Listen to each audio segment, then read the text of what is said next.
Okay, hello everyone. Good to see you after a terribly boring AGM. Do apologize for that.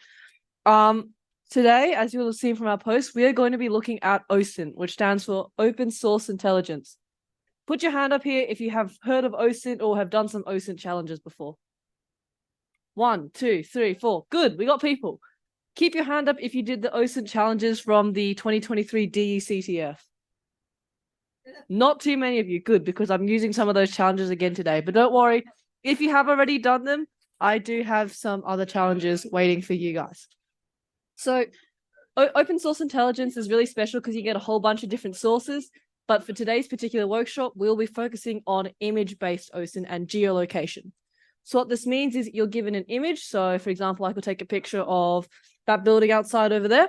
And then we would use information in that image, both metadata, so information like the GPS coordinates sometimes if we're lucky, or the lens distance, and then we take the information so we can find out where that picture was taken and sometimes who by and other information. So the plan for tonight, and yes, there's both Sherlocks for you Sherlock fans, take your pick, don't start a war. We'll be looking at what is OSINT, the history of OSINT and how it is used today, and then we'll also be letting you guys have a go at some of your own OSINT challenges. As I mentioned before, we will be using the OSINT challenges from DECTF, not all of them, just some of them. And we'll also have some other challenges from Try Hack Me if there's still time, which there should be, because we don't want to spend too long on challenges that people have already done. So, as I mentioned before, OSINT stands for Open Source Intelligence. In short, we want to use publicly available information to piece together, well, intelligence. So what makes OSINT special is, unlike other techniques of information gathering or even techniques in cybersecurity, we don't require privileged access. The whole point of OSINT is that we can use things that we can simply Google or do a quick search for, or even, just check our own surroundings for, and then use that information to gain useful intelligence. Usually we have it on a specific target. So, we're given an image, we want to find out where that image was taken, or we have a person as a target. So we want to get as much information as we can about a specific person. So this begs the question, what can be used in OSINT? The short of it is basically anything, because thanks to the rise of the internet, we can access basically anything on the internet. So images, social media accounts, public posts, announcements or records, and other such information. As a law enjoyer, I have put a legal disclaimer here, which is that OSINT can be used for a variety of purposes. It can be used for cybersecurity and other like marketing applications, for example. However, it can also be used in stalking. As of, I think, 2015, stalking is a crime under Section 21A of the Crimes Act in Victoria. It is quite a serious crime, actually, because it's very poorly defined. And so a lot of things that might seem like regular behavior can be construed as stalking. Don't stalk anyone. The techniques that we're using tonight can be used for that purpose, but we want to use them for legal purposes, such as completing CTF challenges. Next thing we'll talk about is the OSINT process and why we use it. So firstly, for those of you, have we got any intelligence history fans out here? Or is it literally just me? If I start, I'll never stop. Just me. Okay. So the regular intelligence cycle, so, back in ye olden days of James Bond and your MI5, you start with the planning and direction. You pick your target. You find out how you want to gain information. Then you begin data collection. Once you've gathered enough data, you begin to process it, filter out what's useless and what's useful. And then you start analyzing the useful data, and then you get your destination and feedback. So you basically say, now that we know this, what do we want to do about it? With OSINT, the process is fairly similar. We collect the data, we process it, filtering out anything that we really want, we analyze what is useful, and then we disseminate that information. There are also two kinds of OSINTs that will both follow this process. There is passive OSINT and active OSINT. Passive OSINT means you do not engage with your target. So in the case where your target is a specific person, say if we were trying to do OSINT on Oscar, we could, scour all his social media posts, LinkedIn, Instagram, anything attached to his name, but we would never talk to him directly. That's what passive OSINT is. If we wanted to do active OSINT instead, say we want to target Yuki, we might actually talk to him and get him to try and reveal information that might be useful to us. So that's the main difference between the two. In CTFs, of course, the targets are always basically puppet accounts, not real people. So we're always doing passive OSINT in those cases. And active OSINT is actually pretty rare because we don't usually want to tell the person, by the way, I'm trying to stalk you. Some of the benefits of OSINT over other methods are that as the name suggests, it's all publicly accessible. We don't need to have some escalated privileges or access to unique files to be able to get this intelligence. We also have a diverse range of sources, meaning we can work with a lot of different material. Everything from images to newspaper articles can all be useful to us. It can also be very fast compared to traditional intelligence methods. So rather than having to, stake out the Russian embassy for 2 weeks, we can just simply check their Instagram in a matter of minutes. It's cost effective and it's also transparent. Because everything is open source, that means we can easily point back and say, hey, I got this information from here. It's publicly available. So now a bit of history. As I said before, I am a history of espionage buff, so I will go on forever if you don't stop me. Unsurprisingly, OSINT started with espionage and spies. So it really started becoming a big thing in 1941 and World War II with the creation of the Foreign Broadcast Monitoring Service, or FBMS, by what is now known, as the CIA. So this became big because, as you would have known, in World War I, radio technology was starting being used, but Morse code was really in its infancy. We didn't really use it as readily as we did in the Second World War. In the Second World War, with the rise of things like radio, so, using Enigma machines, for example, signals intelligence, or SIGINT as it was known, became a really big thing. However, not all signals were intelligence related, and some of such signals were civilian radio and news radio. So the FBMS was set up to start monitoring these publicly available radio sources. And they started tracking really little things and correlating them to useful military intelligence. So one of the most famous examples of the FBMS's work is that they tracked the price of oranges in Paris, and they used that to correlate when the Germans had successfully launched a railway bombing. Because the more expensive the oranges were, the higher the cost of transport was, therefore they knew that a railway had been bombed. Again, that's using relatively benign, easily accessible information. The price of oranges, you can just, go out to Le Marché to check that, and then you can correlate something that's actually useful for military intelligence. But OSINT didn't really become a big thing until the 21st century with the birth of the internet, because as useful as radio signals are, they're limited in range and there's only so much that we can broadcast. The big moment, as some of you might know, was 9/11. That was really a wake-up moment for the Western espionage community. And in 2005, the US created the Open Source Center, which was merged with the FBI, so the Foreign Broadcast Information Service, which is what it was called during the Cold War. With that, they started seeing significant accumulations of data. So getting data from all sorts of sources, not necessarily the NSA and, the privacy issues, but genuinely available open source information, and using that to compile into useful intelligence for the US military and the US intelligence community. We've also seen significant growth in private uses of OSINT. So some consulting companies will use OSINT to try and gain information on certain topics. So if they want to find out more about what the public thinks on topic X, they might go out and perform OSINT, looking at public poll data and researching that kind of what public opinion might look like using OSINT techniques. And as I mentioned before, there are many uses of OSINT. It is quite relevant to cybersecurity, as OSINT can be used to monitor and track potential threats. And it could also be used to detect cyber attacks. So for example, even though technically speaking, you could say the dark web is in an open source place, it is generally considered open source. And you might note that, when this change occurs on this blog, it means that there's been a big cyber attack led by so-and-so. That kind of piecing together of what is open source and seemingly benign data to more important things is one of the uses of OSINT. Outside of cybersecurity, it is used in business and market research, as I mentioned before. So sometimes a company might want to research what the potential reception of a product would be by doing some OSINT on their prospective customers. It is also used in investigative journalism and reporting. So I don't know if any of you guys have heard of Bellingcat before. Very famous investigative journalism company. They do a lot of research and they use a lot of OSINT in their reporting as well. Academics will sometimes use it for research purposes, and it can also be used in legal proceedings as evidence, particularly between companies when there's a breach of contract. However, you have to be careful with that due to something called the law of evidence, but that's a separate matter. So how do we do OSINT today is the next big question. As cybersecurity experts, you might have to do some yourself. There's no real, shall we say, toolbox of OSINT, because one of the benefits of OSINT, as I mentioned before, is the diversity of sources. So really, you can do anything you want with whatever you have, because you never know what might be publicly available to you. However, there are some broad categories of techniques we can use. There's search engine analysis, so using things like Google autocomplete to see what comes up the most frequently, for example. Social media tracking and analysis. So again, like I said, if you wanted to stalk someone's social media account, you can get a lot of information from that, such as where they've been and who they've been seeing. Public record and news source analysis, also quite useful. So that might be newspapers or local magazines that can tell you a lot of information about a specific locality or a specific time. Web scraping is Omri's favorite, I think. Scraping information from websites to try and piece together more information than they might have publicly posted, particularly attached to metadata of files and such. And then what we're going to be focusing on today is data analysis and forensics tools. So using things like metadata embedded in images to try and find out where an image was taken. So here are the main 3 tools we'll be using tonight. Reverse image search when you do geolocation is your best friend.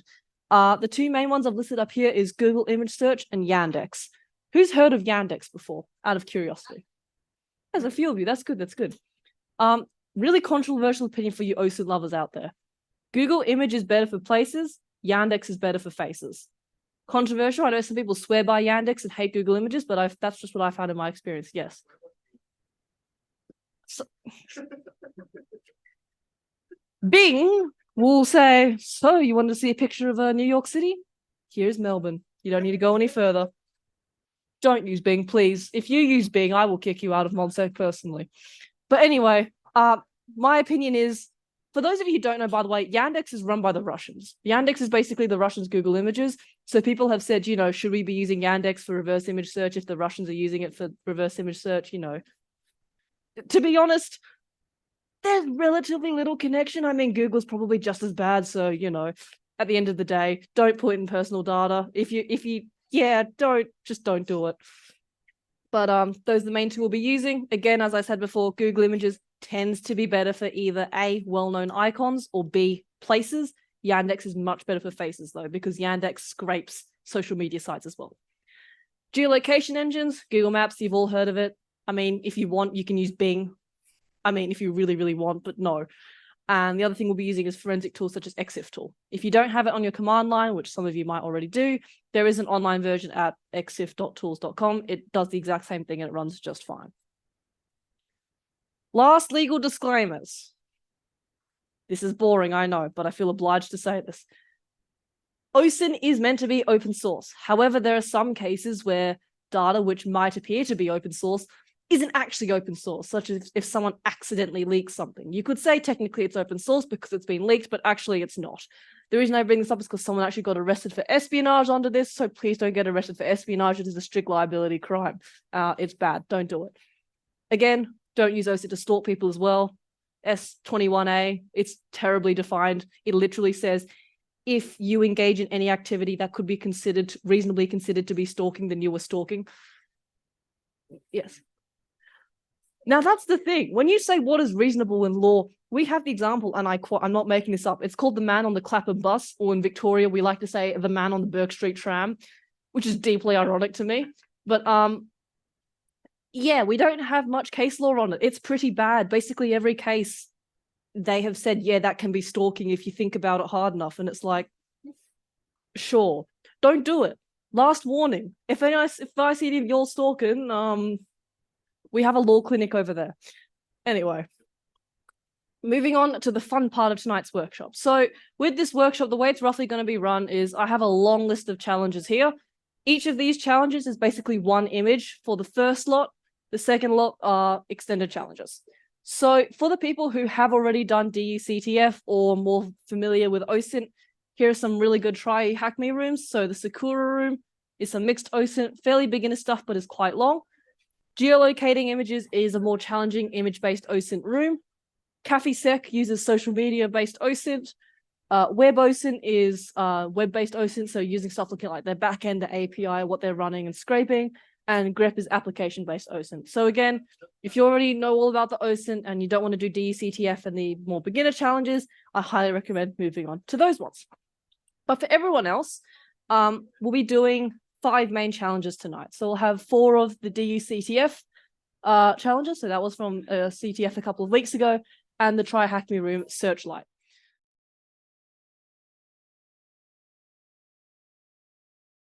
So as I said before, the first thing we want to do whenever we get any kind of geolocation is to throw it into EXIF tool, because we might get lucky and we might have the geolocation in it. So we're going to grab this, upload. Let's see what we get. So you can get the file name, the directory, file size. Nothing particularly useful for us when it comes to determining where the photo was taken. No worries though. Let's have a close look at our image. So there's three important things that we can see in this image. Firstly, the land is on the right. Secondly, the bridge curves towards us and to the right. And thirdly, the water is on the left of us. So if we jump over to Google Maps and we have a look at the Golden Gate Bridge, we can actually see that there are two curves in the road here, but only one of them has the land on right and water on the left, which is the northern end of the bridge. So from this alone, we know that we're going to be on the north shore. So we can zoom in more carefully, and we can zoom in and see that there's actually a few different Vista points. The main four we have is the H. Dana Bowers rest area and Vista Point. We also have the Golden Gate viewpoint, and we have the Battery Spencer over here, which is, I think, over here. It's not showing on here. And the Golden Gate observation deck, which is far back over here. From those 4 points, we can see that this viewpoint is going to be too close. We're not going to be able to see both the water and the road. This one is, again, too far away. This observation deck is, again, far too far away to get a photo like that, which means that the only area this photo could have been taken from is this Vista point. If I put my person down here, I'm going to just drop them right here for now. Let's have a look. We can see that there's the curve in the road, the water on the left, and the hill on the right. This person took a pretty bad image, but that aside, we can see that this is definitely the place where this photo has been taken. So in this particular challenge, if we go to the description, we can see that we're asking for a specific location, and that makes our answer the H. Dana Bowers rest area.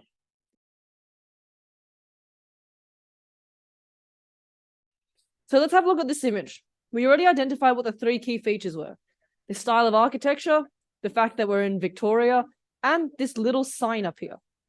So, have I downloaded this photo already? Yes, I have. We're going to throw it into XF as we always do. First thing we do, because we might get lucky. One day, we'll never know. I'm not sharing my screen. Now I'm sharing my screen. So let's have a look at what information we have on here. Unfortunately, nothing we can really use. Let's over to our good friend Google Images, because we're looking for a place, not a person. Upload a file, throw that in. And almost immediately, we can see that we get a building that looks suspiciously familiar to the one that we're looking for. So there's the little, we can see there's the sign up here. There's the sign. It looks like it's this building. And it looks like the name is called Malden Museum. So if we don't know our Victorian geography, Malden Museum, we can see that Malden Museum is in Malden. That gives us our answer of the suburb. So again, this is a fairly straightforward one. It's not often that you get images which will come up first time, but this one was not meant to be too challenging. So again, throwing things into image reverse search and kind of just scrolling is the best way to find locations. You'll be surprised.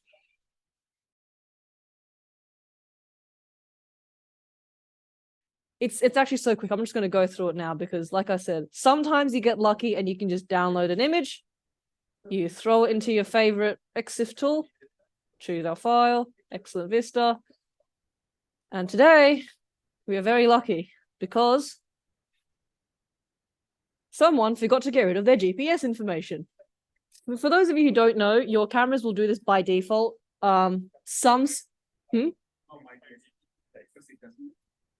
Fair. Some social media sites will strip metadata before you upload images. Some will not. So make sure you turn your location off and don't geotag your photos. Because otherwise we can just, let's have a look. Where's the GPS information? We have, I'm actually extremely blind. Here we go. GPS position. We can just copy this, Google Maps, and throw it straight into Google Maps, just the coordinates. And let's have a look. What's the name of the lookout near here? There we go. There's our answer. Simple as opening it up with a forensics tool, getting the coordinates and throwing it into Google Maps. And now we know the photo was taken at Durungan Lookout.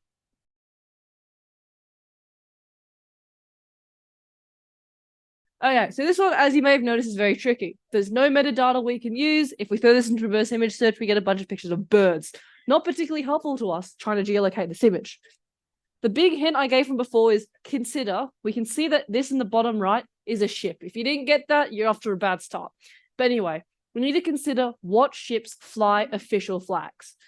This is a bit of general knowledge, and the answer is either a navy, so Federal Navy, you know, Australian Navy, I think that's what ours is called, or it's going to be some kind of state navy.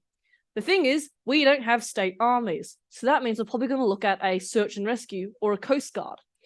So if we do a quick Google search, there's a great Wikipedia page called Coast Guards in Australia. And now it is a simple chase of checking what each of these have a flag of. So we can go through all of these. We'll notice that one of them, the Marine Rescue New South Wales flag, looks suspiciously similar to the flag in our corner. If you're saying now, hold on, that stripe isn't slanted, well, the answer is this flag is slightly curled. Yes, I got annoyed by that too. But anyway, we have now identified which flag we're looking at. So now that we know we're dealing with the Marine Rescue New South Wales, Google Maps conveniently stores the location of every single one of their outposts. Unfortunately, this is the part where you have to start guessing and checking. However, drum roll please. If we look at Marine Rescue Camden Haven, which is this one over here, we can zoom in on it. Zoom in. Thanks, Zoom, being in the way of zooming in. We go all the way in. Let's have a look. Can I drop a little person somewhere? Aha, I can. Except Google is not having a good day today. Right outside their base. Let's have a look. No, I missed. Wonderful. But what's this? Look what's over here. Could this be a shark in a stick located at, let me just double check, Marine Rescue Camden Haven, which gives our answer to be Camden.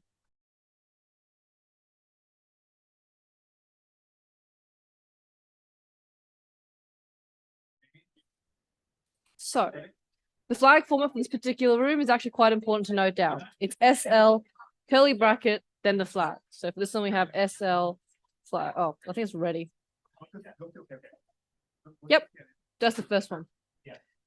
So the first challenge, they want us to find the name of the street. And if we open the image, they've been very nice to us because if we look really closely, the image tells us the street. So we can very simply go back into here and go SL Carnaby Street, which is the correct answer. Very rarely is OSINT that nice. So now we can head over to task 3. Again, still pretty trivial. If we look at the question, this is more general knowledge than anything else. Who knows which city this is in? Shout it. No one knows. London. There we go. So like I said, this particular room it's got more general knowledge at the start. So we have London to start with. Now, do you recognize which station this is? If you zoom in, you can make out the word circus. And for those of you who know the tube, which tube station has circus in it? Piccadilly Circus. Thank you very much. So we can say the answer for this one is Piccadilly Circus. For the next 2, we can simply Google the answer. What year did Piccadilly Station open? Oscar. You are. What year did Piccadilly Circus Station open? 1894. I think that's incorrect. Good. Any other takers on 1894? 1904. You were close. I think 06, I think. 04 or 06. 04 06. 04 06. 6. 6 it is. 6. How many platforms are on? 4. Thank you. Like I said, very trivial to start with.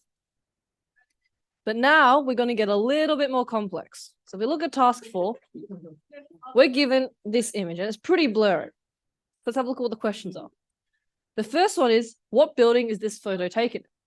So if we look over here, we can see that there's a billboard here. Who here knows their airport codes? I mean, yes. Spoilers, YVR, yes, I'm an aviation nerd, is Vancouver International Airport. So we know this is Vancouver International Airport. If we don't know, we can do YVL. I think it's called YVL Connect off the top of my head. Yeah, YVR, sorry. YVR Connect. And we can see that it comes up with Vancouver International Airport because it's quite a well-known terminal. If I spell airport wrong, I'll be sad. Which country is Vancouver in? Pop quiz, everyone. Correct, no. North America is the correct answer. And what city? All right, guys, here's a tricky question. What city is Vancouver International Airport located in? Correct. Does anyone actually know which city it's in? Richmond is the correct answer. So they've told us that there's a coffee shop in Scotland, and we need to identify it. So this is the first picture we're given, and we're given a second picture, which is, where's my downloads folder? This picture. So what do you guys think in this picture we can use to identify where this is? The store name opposite. So the store name opposite is the Edinburgh Woolen Mill. So we need to find the cities in which the Edinburgh Woolen Mill is located. However, for this particular challenge, Google Maps no longer shows this particular shop. It doesn't exist in Google Maps. What? Yes. So it took me about half an hour to realize that I think this shop closed down, this particular outlet. So even though it says the Edinburgh Woolen Mill, it doesn't actually show on the list of Google's locations for the Edinburgh Woolen Mill. So if I double check my notes here, yeah. So this is the secret shop, which does not appear on Google Maps. It's the one in Northern, how do I pronounce this Scottish place? Blackgowrie. That place. Blackgowrie. Blackgowrie. Next time they say that stupid Welsh name. Anyway, so this is the secret shop that doesn't appear on Google Maps for a reason that's beyond me, and you have to specifically search for it. I think it's because it's located in a greater complex. But anyway, if we drop ourselves outside the Edinburgh Woolen Mill using our favorite yellow person, which is currently obscured by zoom controls, drop ourselves at this corner. So we're on a corner, already a good start. Let's turn around. What have we got? What have we got? Here's the Edinburgh Woolen Mill. So you want to be, let's double check our image. Right, it's the window opposite. So here it is, spin around. That gives us our cafe, is the wee coffee shop. For those of you who were wondering, you can reverse image search this particular image and it will immediately give you the wee coffee shop as the correct answer, which is how I was able to find it in the end. It's just that it would be more efficient to search for the shop normally. So with that knowledge, let's head over here. Which city is it location in? Bloody hell, Scottish names. Blackgowrie? All right. Scottish. And which street is this one located in? Again, since we've already found it, it is fairly straightforward for us to just pop on over, have a look where it's at. The wee coffee shop on Allen Street.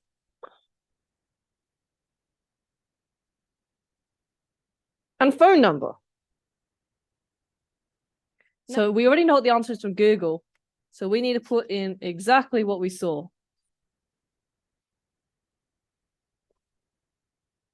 Again, the email address is also listed on here, I believe.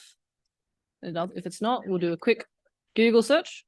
The wee coffee shop. Let's have a look. Nope, nothing here.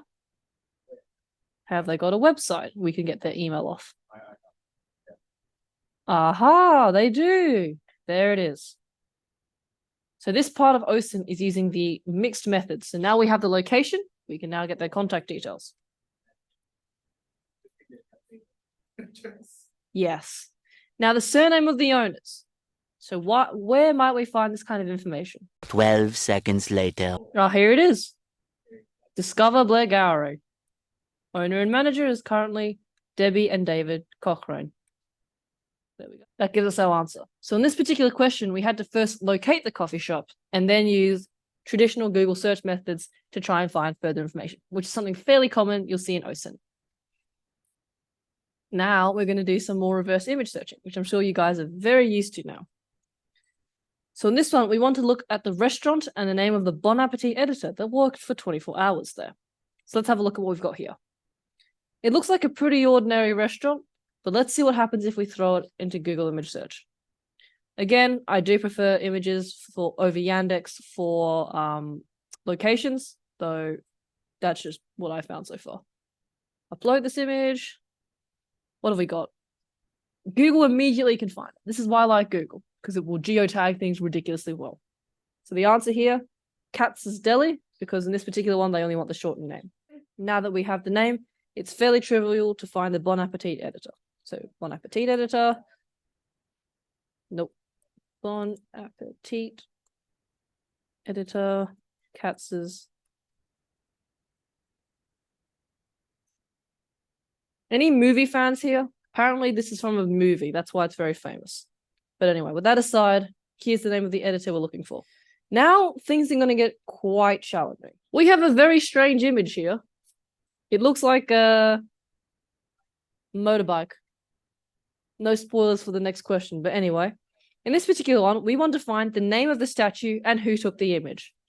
Reverse image search is definitely a good idea for this one. So let's chuck it into Google, see what we get. Now, we're going to ignore the write-ups that people have put up here, okay? So just pretend that the write-ups don't exist because that'll give you the answer. Don't look at those ones. Ignore them. But anyway, we can see here that there's a few that have the correct one. Motor Moose here. I'm sorry, I don't speak Norwegian. But one thing you should note is that stock photography can be really useful because people who do stock photography have to say where they took the photo. So let's pop this open. Let's have a look what we've got here. That's not the image I want. Where'd it go? Here it is. So we know it is in Oslo. And what else do we have here? Do we have the name of it? Unfortunately not. Let's go look at the contributor, see if there's any more information there, but I don't think this one is. This is the author. Nothing particularly useful here, but that's okay. Ignoring the write-ups, there are still a few other options. So we have a Flickr here as well. On the Flickr, it's taken by Torbjorn Tiller, but we can see that for the next question, which says who took the image, that this image isn't the exact same as this one, because in this one, we have a person with a backpack in the background who doesn't exist in this one. Same photo, not the exact, or same subject of the photo, but not the exact same image. However, if you can read this, it basically says in Tjuvholmen in Oslo, there's a funny statue. Maybe to make it easier for the reindeer police to catch criminals in Finland. I do believe that was the translation. So now we know roughly where this photo is taken, but it still doesn't tell us what the name of the statue is. So we can keep looking, Anything else useful here? 2 very boring minutes later. If we scroll down far enough with Motorcycle Moose Oslo, we finally get an archive message that mentions Rudolph the Chrome-Nosed Reindeer. I can't spell chrome. But anyway, I thought it was the right answer. Okay. Well, Rudolph the Chrome-Nosed Reindeer. Who took the image? Now, this is actually much, much harder to find out because even if we go Rudolph the Chrome-Nosed Reindeer, there's a lot of different photos, but we need to find who took this exact photo. So how might we find that exact one? Well, now that we know the name, we can simply Google it. And if you go to this particular website, which is about sculptures in Oslo, we zoom in on where we know the photo was taken, Tjuvholmen, and we can see that this particular picture has got the funny backpacker guy in the background, and it's actually the exact same. The image credit is given to, I hate Norwegian names, I'm sorry, Kirsti Stensrud. Kirsti Stensrud? Stensrud, that sounds about right. But like I said, there's a lot of different images of this particular statue, so sometimes you have to dig around until you find the exact same one. But this is the one that is actually really interesting. Firstly, we want to identify the name of the character. And as a law enjoyer, I have an unfair advantage, but can anyone tell me what that statue represents? Imagine you're like a, 16th century British sculptor. You depict justice like this. What do you call it? Lady Justice. As Akbar has already correctly pointed out, if we do a reverse image search of this task, we're going to come up with a lot of news articles. The reason this is a stock image. That means a lot of people are going to have used this image in their work, particularly The Verge. And we can actually see that their icon is hidden in the bottom right of this one. So it's not surprising that a lot of their articles are coming up. So firstly, let's do the easy one. What is the name of the statue? Lady Justice. Now the question is where the statue is located and what's the building opposite? Actually quite hard because there's no metadata. There's nothing we can easily pick up on reverse image search. So now we have to get really creative. One thing we can definitely do is look through all of these, because maybe someone else has taken a picture of the same statue, but hasn't actually done it in like for stock photography, so we can access the image. Unfortunately, the further down we go, the less relevant the information seems to get. One eternity later. So if we scroll down far enough, we find one on change.org. For those of you who don't know, change.org is technically sort of not really a public organization, which means they probably, fortunately for us, don't have the money to buy a license. So here's the photo. It's recognizably the same statue. Not that one. That's a moose. Task 8. This one. We can see here that that's the same statue, just in a bit of different lighting.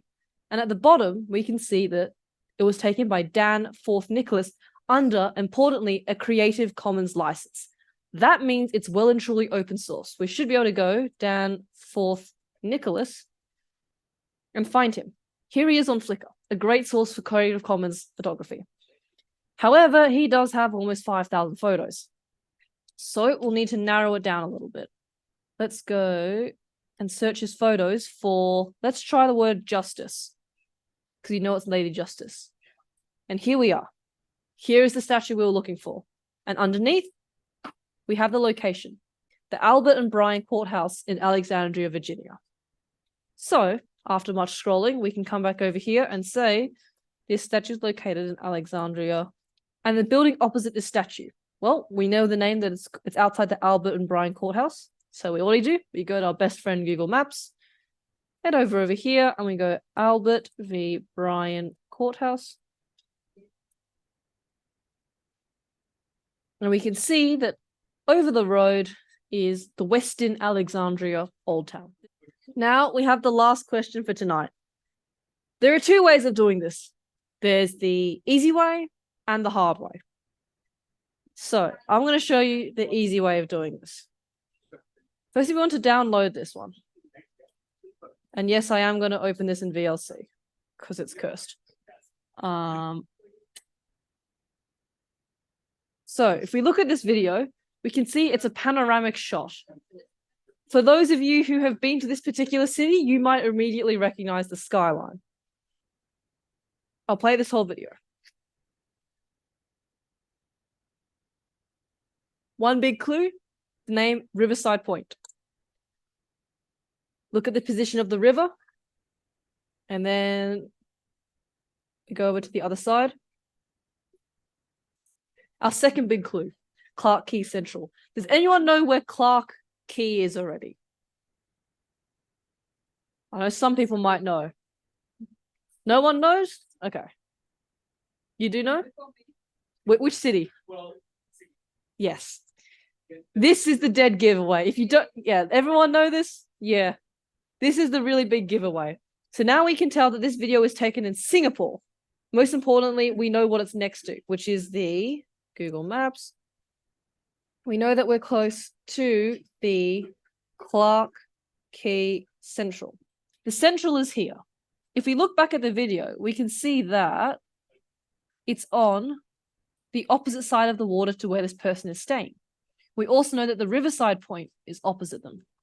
So that means we need to find hotels which are on the other bank from this side. So let's have a look. What have we got over here? Conveniently, Google Maps will already tell us what it is. We have one. Search nearby? Yeah, definitely. You can see there's a few hotels, but only one is kind of close to the water and in sight of both the Riverside Point and the Clark Quay Central. That gives our answer to be the Novotel Singapore Clark Quay, because it's both in sight of the Riverside Point and the Quay Central and is over the river. So if we head over here, we can simply go Novotel, was it? Novotel Singapore Clark Quay.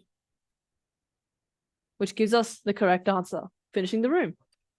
So as you can see that OSINT sometimes can be a little bit tedious. We have to go down rabbit holes, scrolling through reverse image searches or similar images. But in the end, it's still quite a useful tool because it lets us use what is publicly available to get information that might not be publicly accessible. That concludes today's workshop. Thank you very much for coming along, and I hope you enjoyed it.